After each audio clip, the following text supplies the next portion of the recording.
Hello, hello. So this is a bit of a practice staring at the old camera. Um, yeah.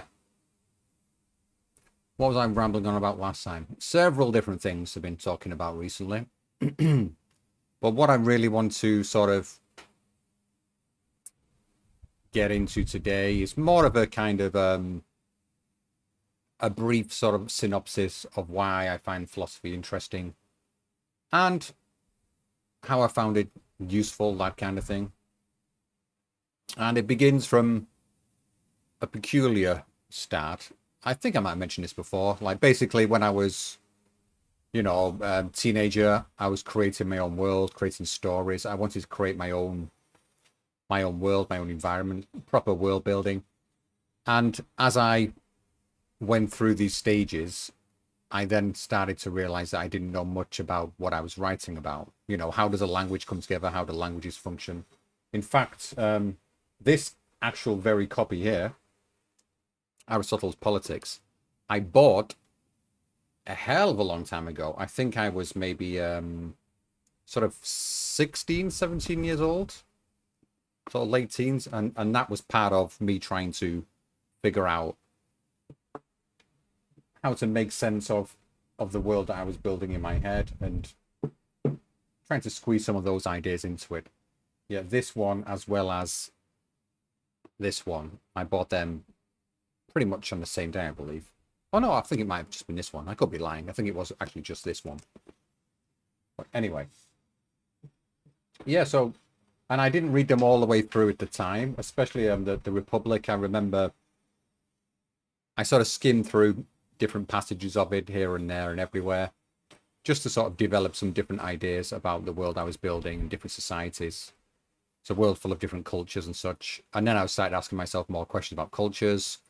And then came the bigger question of like, I want these places to have religions, but I'm not religious.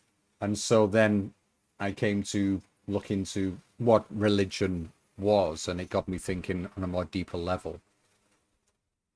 And in regards to my initial very low resolution approach to religion was something inherited from my father more than anything. And my parents are both atheistic. Um, my dad was kind of like, oh, just religion causes war kind of thing. The old, you know, sort of Marxist take on the thing as well, the opiate for the masses kind of thing. And but since then, yeah, as soon as I started looking into it, it's like, well, how can anyone believe in this? And I got fascinated by belief systems and how people can generally believe in things which I regard as ridiculous at the time. Um, and I had to dig down deep to find the rationality of it. And yeah, I did get somewhere with that. But I do have some probably quite unusual opinions on religion. But I've gone down the more or less the path of anthropology and the development of human cognition and such, and trying to figure out how this maps onto religious framework and our place in the world. Another one which has been particularly helpful, other than yeah Jung and the archetypes, which was a big eye opener I discovered. This one you can see Mircea Eliade, The Sacred and Profane. Very short, very brief book. It's unusual for this guy because unlike his other book here, Shamanism, Archaic Techniques of Exorcism. Again, the very same sort of copy of this is from Penguin Arcana. I hunted this one down because this is one I read when I was like 16, 17 years old, and it is dry. It is super dry. This is a work of scholarship. It's just there's nothing interesting in here really. But again, you have to really go through it, find out little bits, and it's a really again this is more like what Mircea Eliade does. This is a really solid piece of research done here. Whereas this is kind of opposite to this. They say the difference in in the size of the book as well, and the print on this is much bigger as well. Let's see, but it's anyway, yeah, it's just it's, if you want to find out a bit more about the basis of religion as such, it's a really good way. But the way, excuse me a second, yeah, the way I kind of personally look at religion now, it's from a kind of, I see it as intrinsically growing from a place of like the shamanic ritual. It's something deeply individualistic. Whereas I think where it can confuse people with what I'm saying in terms of the origins of religion is that people look at religion now as what it is now, which is effectively it's an institution, and people see it as this huge giant body, but I see it as something innately human, and not just as a placeholder. I think it's a hell of a lot more than that. There's something else going on in there to do with memory and learning and living in the purest sense of the word, living and experiencing life. And there's degrees of control in there, which I would refer to with the sacred and the profane. And the best way I can sort of formulate what I mean is it's also again deep into anthropology, getting back into someone like this guy here. I'll just pick it up random stuff on the shelf. Yeah, Structural Anthropology by Strauss. It's funnily enough, I read. It's a very good thing to do. I highly recommend this because I read this guy's more rigid.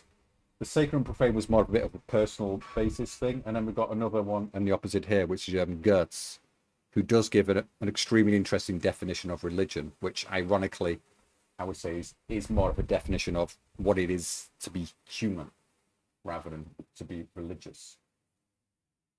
Now just shove them back in there. But yeah, there's instances in all of them where I can see a certain pattern, and going back to ancient Greek mythos, and right back even into things like the poetics and the birth of tragedy with Nietzsche. All these kind of things seem to coalesce, and of course with, I'm not going to pull it off the shelf again. I may as well pull it off the shelf now. I'm here, and with this one as well, the archetypes of collective unconscious, by Carl Jung. So I think all of these kind of, excuse me a second, squeeze that, get in there. I can't get the damn thing back on the shelf. There we go. Managed it just about. All right. Yeah, but all this coalesces to what I would briefly talk about with sedentary life, like human beings settling down. I don't think it was exactly at this point, but there's a lot to be said about I mean, there's lots of anthropologists and cognitive anthropologists who have talked about this. Another guy to look into is Colin Renfrew. Basically, he led the field in cognitive archaeology, which is basically trying to look back and understand the cognitive functions of humans in prehistory by investigating the artifacts and, you know, extrapolating certain things from these. Again, it's not something which is very common to archaeology at all, because archaeology is just a pure science, really. But what he was doing was taking it that step further a bit, and he was throwing in some speculation, which is dangerous, but he's a pretty solid guy. I don't believe I have. That was more of a pop science book. I don't believe I have that one anymore. I gave it away to somebody. I can't even recall what it's called, but it's a good little work. Or do I have it? Nope, apparently not. Anyway, so generally, my view is for a snippet of it and what religion is about. Imagine, you know, prehistoric people. The shaman is in a hut. They've constructed a building, a house, some kind of area which is enclosed. And it's basically then they are playing at God, so to speak. Like the world, the world at large, as in nature, is dangerous, unpredictable, and hard to control. You know, human beings are not God, so to speak, as in the sense having some omnipotent being with supreme power kind of thing. But this is where I think this idea is developed from. So what's happened in with prehistoric man is we lived in a finite world as well, not unlike today, infinite world. We think about, you know, the universe, stars, whatsoever. It was a finite world, and they enclosed themselves within a small space, an actual physical space, and they can regulate this. It's almost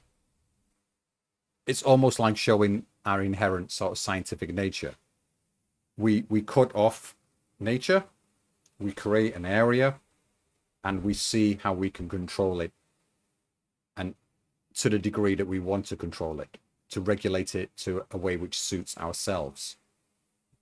And it's within this kind of sphere, this idea of an enclosed space where we have control in opposition to nature true out there in the jungle, on the savannah, wandering around, getting eaten by stuff, open to the elements. So it's a literal physical demarcation we made at some point. This space, this is my home, the hearth, so to speak. And then the extrapolation from that to the idea of a being in control of the world, as in being in control of nature. That would be a fairly reasonably logical step to go through. But I would even go further than this and to state that possibly this didn't happen at all, and that rather than extrapolating onto nature, we didn't do that. We used our understanding within our own confined space, our own regulated world, the house, if you will. And from that, we discovered things, we've learned things. It's within the isolation, within, what would they call it?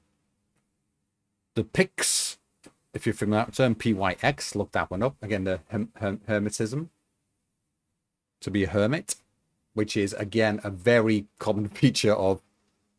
I should probably mention this as well. Yeah, it would make sense. So, shaman initiation, through the scholarly work we can see of Mircea Eliade there,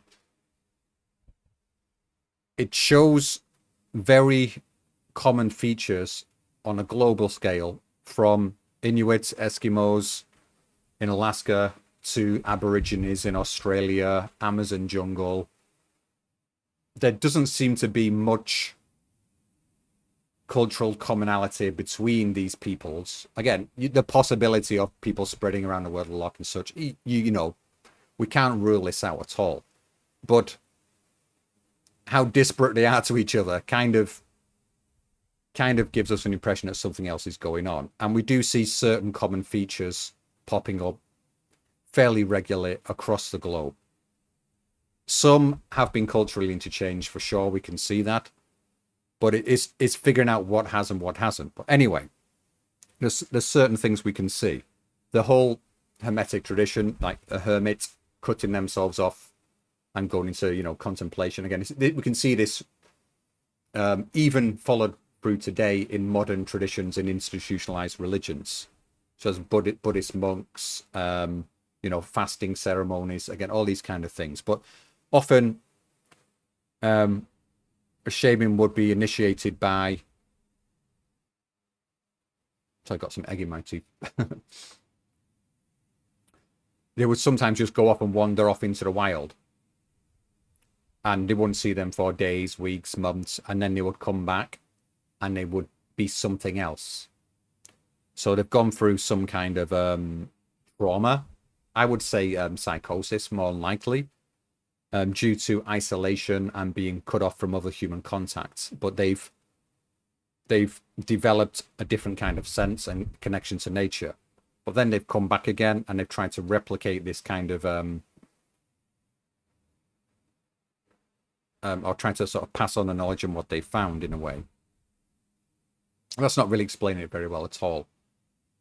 But yeah, I should mention, wrapped up in all this as well, if you didn't know already, there's something called altered states of consciousness, which are basically sort of induced psychotic episodes in a way, which can be produced through means of fasting. Sound familiar to religion, I imagine. Yeah, isolation sounds familiar to religion. Intense concentration, again. Chanting, the trance dance kind of thing. Hyperventilation. I mean, the list goes on, and you see all of these carried through in lots of bizarre, well, what apparently seem like quite bizarre and unusual and extreme religious traditions of today, where it's kind of you're inducing this state, which we call an altered state of consciousness. And I believe that there's a relation there between what I was saying, like the first person who made like a home or a hearth, they isolated themselves from the world, but they realized that within this environment, you can sort of control you're in control of what's going on in that environment. And then this has been sort of slowly extended outwards, even right in all the way into general social life. Like you have your house, you clean your house, you're in control of your house. And even that is difficult, but we learn from controlling the immediate now and our immediate surroundings and being able to regulate them in a reasonable manner and play with them, explore them, improve them, see what happens. It's from here that the whole sort of human life has, well, come into fruition. The flourishing, I guess, if you want to be Aristotelian about it. And again, in his idea of flourishing, or rather like the golden mean, I do see something going on there as well. You see this kind of, there's this regularity balance. He sort of said, the virtue is not bravery, it's not cowardice. It's the middle ground, the golden mean. And it's kind of that idea, which again seems to reflect into things that Hegel is saying as well, which I'm not read enough of to know, that it's that where the religious or the religiosity of human beings stems from. It's this kind of thorough investigation into life, not in a scientific manner, just in an experiential living life manner. Like we see the differences between what we're controlling and how it's controlled, and we try to extend that further throughout our lives. And again, it doesn't even have to be in the physical realm, but it can be quite a metaphorical thing. And again, when it comes to a lot of other things, religious iconography, the different deities and gods, the pantheon of gods, I do have another thing about this as well. And I can't remember the woman who sort of was a proponent for this theory. She was an editor for Skeptic magazine, so she was saying it was a skeptical idea, but she was bold enough to bring it forward and say, look at this. It's it's skeptical, and it's to do with like mnemonics, memory systems, and I think this is kind of, it's inherently true that religious sort of ceremonies and texts and chanting and such and that and the repetition that we can see, that it does obviously aid memory. We can see this, and they probably knew this way back, but whether it's been purposely applied to this from the initial steps, I'm not too sure. Again, she does an account of like the Aborigines, and she was speaking to those in Aborigines in Australia, and they were sort of saying, they looked at some like Stone Age, and says, oh yeah, that's a memory system, they'd never seen it before, And it was like, oh yes, a memory system, clearly. And then they went on to explain like they have certain songs and dances they teach their children. Then when there's a coming of age, then they actually reveal what these stories and songs and dances mean and how they tell you information about the environment. Again, that's kind of a, well, obviously, if you think about a non-literary culture, they have to pass down their knowledge in some manner. And I think this is going to be the most powerful way. It's through the use of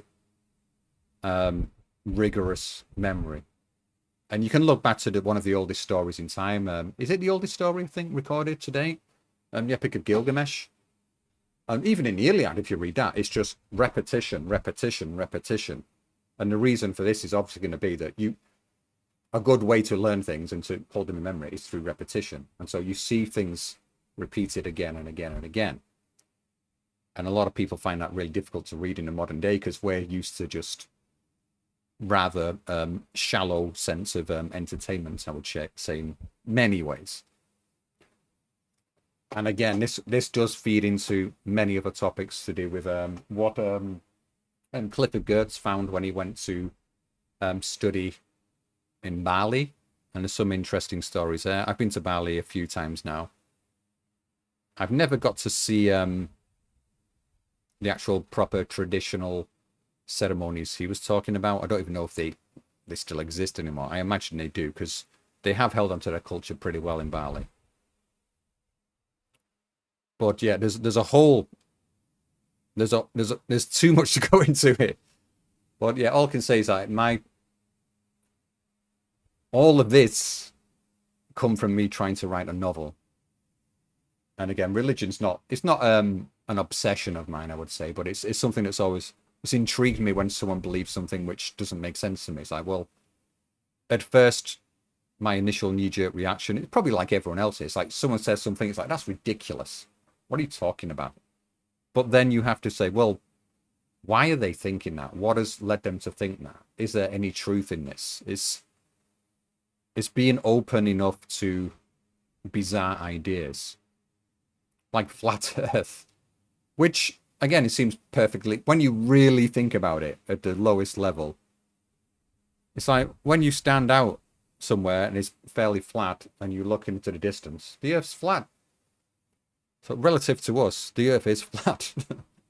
That is just an indisputable fact. But on a larger scale of things, it's not. And keeping that into mind, again, this will be the finite and the infinite. In our infinite understanding, like the endless spans of space and time, so to speak, we cannot comprehend that. And so we're constantly in this struggle with like, how do we can't deal with that. We can't get our heads around that. Whereas before, our cosmological view of the world in prehistory, I imagine would be something much like, this is the Earth, this is the world, the sky, that is it. The stars, they're there. But people were not concerned beyond that. The sun comes up, the moon's there. Obviously, these things will be symbolic and they'd tell us about the seasons, like a calendar clock. And we were extremely sophisticated going back to ancient history in measuring these things and mathematics and such. But way, way, way before any of civilization even come near to happening, in the sense of well, again, it's a problem defining civilization today, isn't it?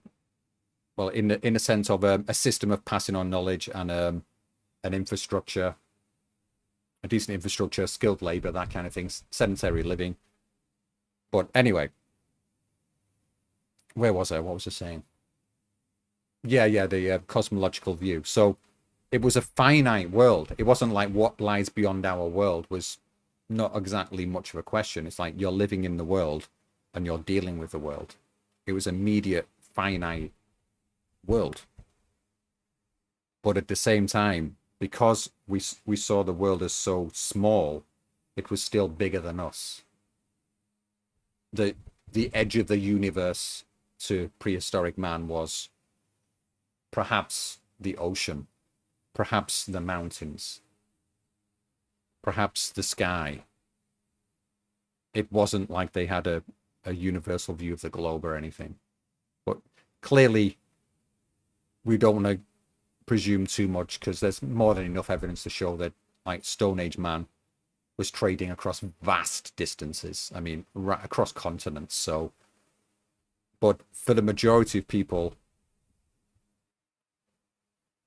their understanding of the physicality of the world they were living on in the scientific base of an Earth orbiting a planet orbiting a sun. Yeah, it was finite living. Anyway, I just thought it'd be a bit interesting to mention that and how I started. And then, yeah, of course, from that, the whole idea of religion, there's many other aspects to talk about when you're thinking about different cultures. Then I was thinking about their languages, how do they pass on their information, and you end up doing philosophy. That's why it turned out with me anyway. And not just saying that, I do remember when I was like only 16, lots of people sort of saying that, why aren't you doing philosophy?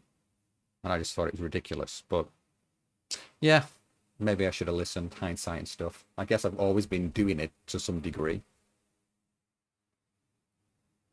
And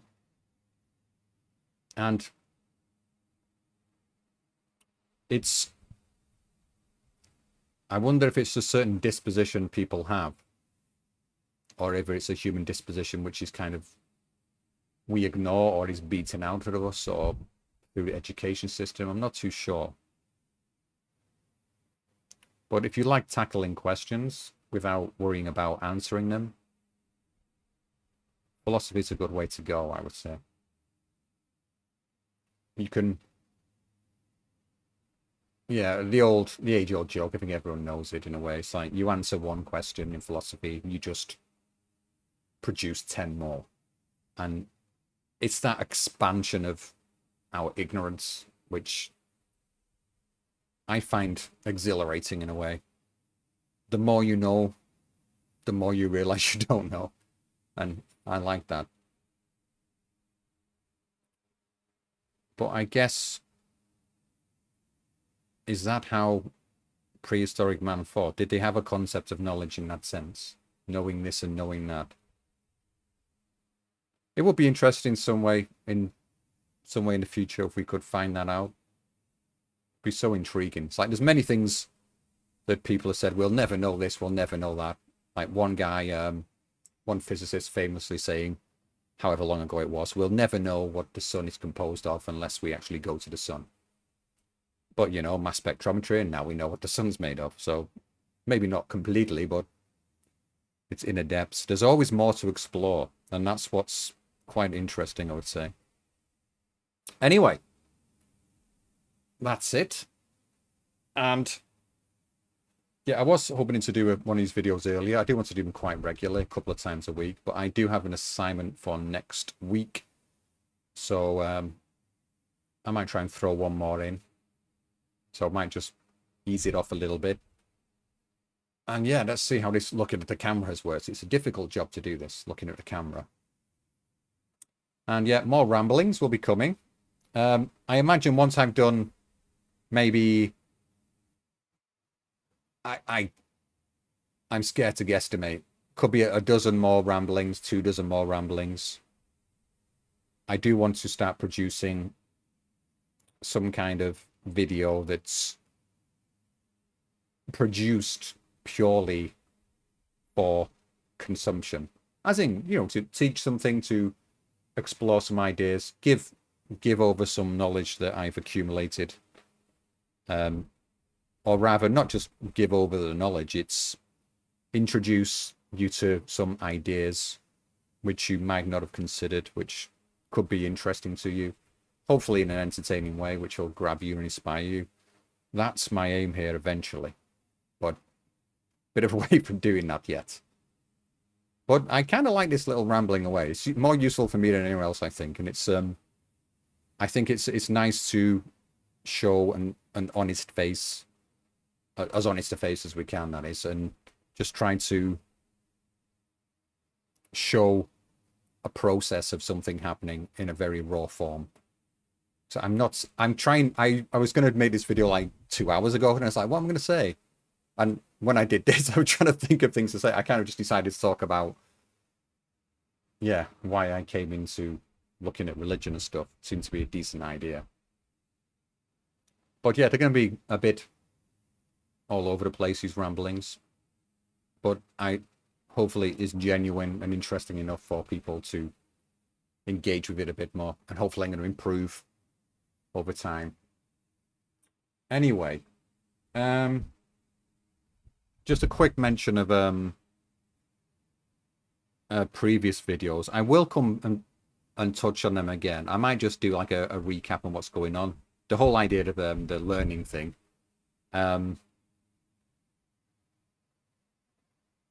Yeah, it's just a fundamental. That's like a fundamental question since the beginning of philosophy, almost. Like, how do we learn? But I'm trying to see if I could break through it, as in to say what learning is, and maybe learning isn't anything anyway. Maybe it's just an illusionary term, which might be a useful thing to talk about next time. Possible illusions and delusions in language. Anyway, that's it. It's time for me to go. Bye.